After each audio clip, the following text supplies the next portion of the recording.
ദൈവ തിരുനാമത്തിന് മഹത്വം. പരിശുദ്ധ നോമ്പിലേക്ക് നാം കടന്നിട്ട് ഇന്ന് 23-ാം ദിവസത്തിലേക്ക് കടക്കും.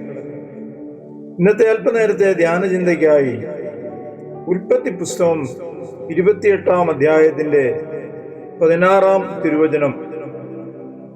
യഹോവ ഈ സ്ഥലത്തുണ്ട്, സത്യം, ഞാനോ അത് അറിഞ്ഞില്ല. പലപ്പോഴും മനുഷ്യൻ ദൈവത്തെ തിരഞ്ഞുകൊണ്ട് നടക്കുകയാണ്. ലക്ഷ്യബോധ്യമില്ലാത്ത ഒരു ഓട്ടം. എന്നാൽ ദൈവത്തെ എവിടെയെങ്കിലും വെച്ച് കണ്ടുമുട്ടിയോ എന്ന് ചോദിച്ചാൽ മറുപടി നൽകുവാൻ അവരുടെ കൈവശം ഒന്നുമില്ല. എന്നാൽ യാക്കോബ് തന്റെ ഒരു യാത്രാമധ്യേ യഹോവയാം ദൈവത്തെ കണ്ടുമുട്ടുകയാണ്. ഉൽപ്പത്തി പുസ്തകം 28-ാം അധ്യായം 10 മുതൽ 19 വരെ നാം പഠിക്കുമ്പോൾ യാക്കോബ് തന്റെ അപ്പനായ ഇസ്ഹാക്കിന്റെ നിർദ്ദേശപ്രകാരം തന്റെ അമ്മയുടെ സഹോദരനായ ലാബാന്റെ ഭവനത്തിലേക്ക് യാത്ര ചെയ്യുകയാണ്. യാത്രാമധ്യേ ഒരു സ്വപ്നം കാണുന്നു. ഉൽപ്പത്തി പുസ്തകം 28-ാം അധ്യായം 10-ാം വാക്യം. എന്നാൽ യാക്കോബ് ബേർഷേബിൽ നിന്ന് പുറപ്പെട്ട് ഹാരാനിലേക്ക് പോയി. ബേർഷേബ എന്ന വാക്കിന്റെ അർത്ഥം നിയമത്തിന്റെ കിണർ. ഹാരാൻ എന്ന വാക്കിന്റെ അർത്ഥം വരണ്ട ദേശം.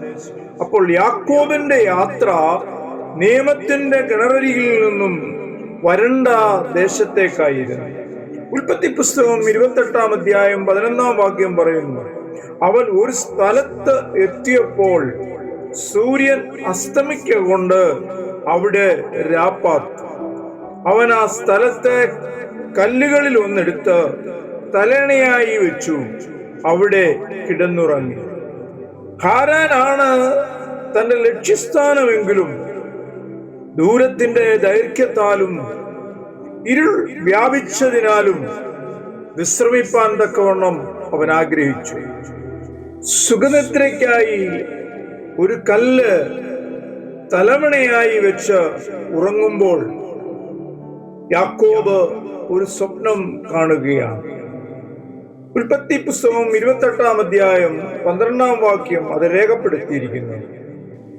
ഇതാ ഭൂമിയിൽ വെച്ചിരിക്കുന്ന ഒരു കോവേണി, അതിന്റെ തല സ്വർഗത്തോളം എത്തിയിരുന്നു. ദൈവത്തിന്റെ ദൂതന്മാർ അതിൽ കൂടി കയറുകയും ഇറങ്ങുകയുമായിരുന്നു. ഈ മനോഹരമായ കാഴ്ച യാക്കോബ് കണ്ടുകൊണ്ടേ ഇരിക്കുമ്പോൾ യഹോവയായ ദൈവം അവന് പ്രത്യക്ഷനായി പറയുകയാണ്. ഉൽപ്പത്തി പുസ്തകം 28-ാം അധ്യായം 13-ഉം 14-ഉം വാക്യം.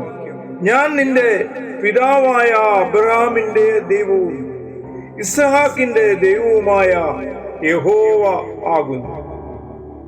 യഹോവയായ ദൈവം അബ്രഹാമിനെ സ്വയമേ പരിചയപ്പെടുത്തുകയാണ്. പിന്നെ അവനൊരു വാഗ്ദാനം അവൻ നൽകുകയാണ്. നീ കിടക്കുന്നതായ ഭൂമിയെ ഞാൻ നിനക്കും നിന്റെ സന്തതിക്കും തരും.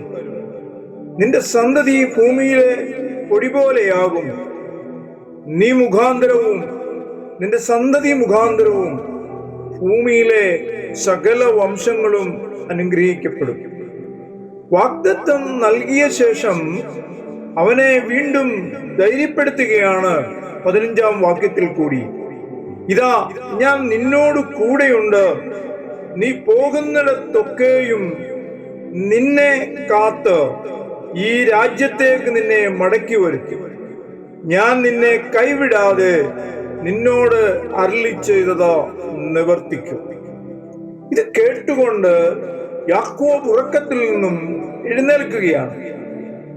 ഉറക്കമുണർന്നതായ യാക്കോബ് പറഞ്ഞു, യഹോവ ഈ സ്ഥലത്തുണ്ട്, സത്യം, ഞാനോ അറിഞ്ഞില്ല.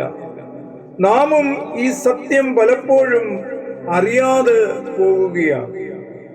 നാം എവിടെയെല്ലാം ദൈവത്തെ തിരഞ്ഞ് ഓടുന്നുണ്ട്. എന്നാൽ യാക്കോബ് പറയുന്നു, നാം ആയിരിക്കുന്ന ഇടത്ത് ദൈവമുണ്ട്. സങ്കീർത്തകൻ പറയുന്നു 139-ാം അധ്യായം 7, 8, 9 വാക്യത്തിൽ കൂടി യഹോവേ, നിന്റെ ആത്മാവിനെ ഒളിച്ച് ഞാൻ എവിടേക്ക് പോകും? തിരുസന്നിധി വിട്ട് ഞാൻ എവിടേക്ക് ഓടും? ഞാൻ സ്വർഗത്തിൽ കയറിയാൽ നീ അവിടെയുണ്ട്, പാതാളത്തിൽ എന്റെ കിടക്ക വിരച്ചാൽ നീ അവിടെയുണ്ട്. ഞാൻ ഉഷസ്സിൽ ചിറകുധരിച്ച് സമുദ്രത്തിന്റെ അറ്റത്തി എന്ന് വാർത്താൽ അവിടെയും നിന്റെ കൈ എന്നെ നടത്തും. ഈ പരിശുദ്ധ നോമ്പിൽ കൂടി നാം കടന്നു പോകുമ്പോൾ ഈ സത്യം നമ്മെ നയിക്കപ്പെടുമാറാകണം. നാം ആയിരിക്കുന്ന ഇടത്ത് ദൈവ സാന്നിധ്യമുണ്ട്. അത് അനുഭവവേദ്യമാക്കുവാൻ ദൈവം തന്റെ പരിശുദ്ധാത്മാവിനാൽ നമ്മെ സഹായിക്കട്ടെ. ഞാൻ എൻ്റെ ധ്യാന ചിന്തകൾക്ക് ഇവിടെ വിരാമം കുറിക്കുന്നു. കണ്ണുകളടയ്ക്കാം, പ്രാർത്ഥിക്കാം. ഞങ്ങളെ സ്നേഹിക്കുന്ന ദൈവമേ, സ്വർഗസ്ഥ പിതാവേ, നിന്നെ ഒന്ന് തിരിച്ചറിയുവാൻ തക്കവണ്ണം ഞങ്ങളുടെ ജീവിതയാത്ര നീ സഹായിക്കണമേ എന്ന് പ്രാർത്ഥിക്കുന്നു. കർത്താവ്, ഇന്ന് ധ്യാനിച്ച വചനം ഞങ്ങളെ ഈ നോമ്പിൽ ധൈര്യപ്പെടുത്തി ഞങ്ങളായിരിക്കുന്ന ഇടത്തിരുന്ന് ദൈവത്തെ കണ്ടെത്തുവാൻ തക്കവണ്ണം നീ അവിടുന്ന് സഹായിക്കണമേ എന്ന് പ്രാർത്ഥിക്കുന്നു. അസമാധാനം നിറഞ്ഞ ലോകത്തിനു വേണ്ടി ഞങ്ങൾ പ്രാർത്ഥിക്കുന്നു. നിന്റെ സമാധാനം കൊണ്ട് നീ എല്ലാവരെയും നിറയ്ക്കപ്പെടുമാറാകണമെന്ന് പ്രാർത്ഥിക്കുന്നു. പ്രാർത്ഥനയുടെ കൃപയ്ക്കായിട്ട് സ്തോത്രം. മാനം അവിടുന്ന്, മഹത്വം അവിടുന്ന്, സർവ്വതും യേശുവിൻ ധന്യമായ നാമത്തിൽ തന്നെ. ആമേൻ.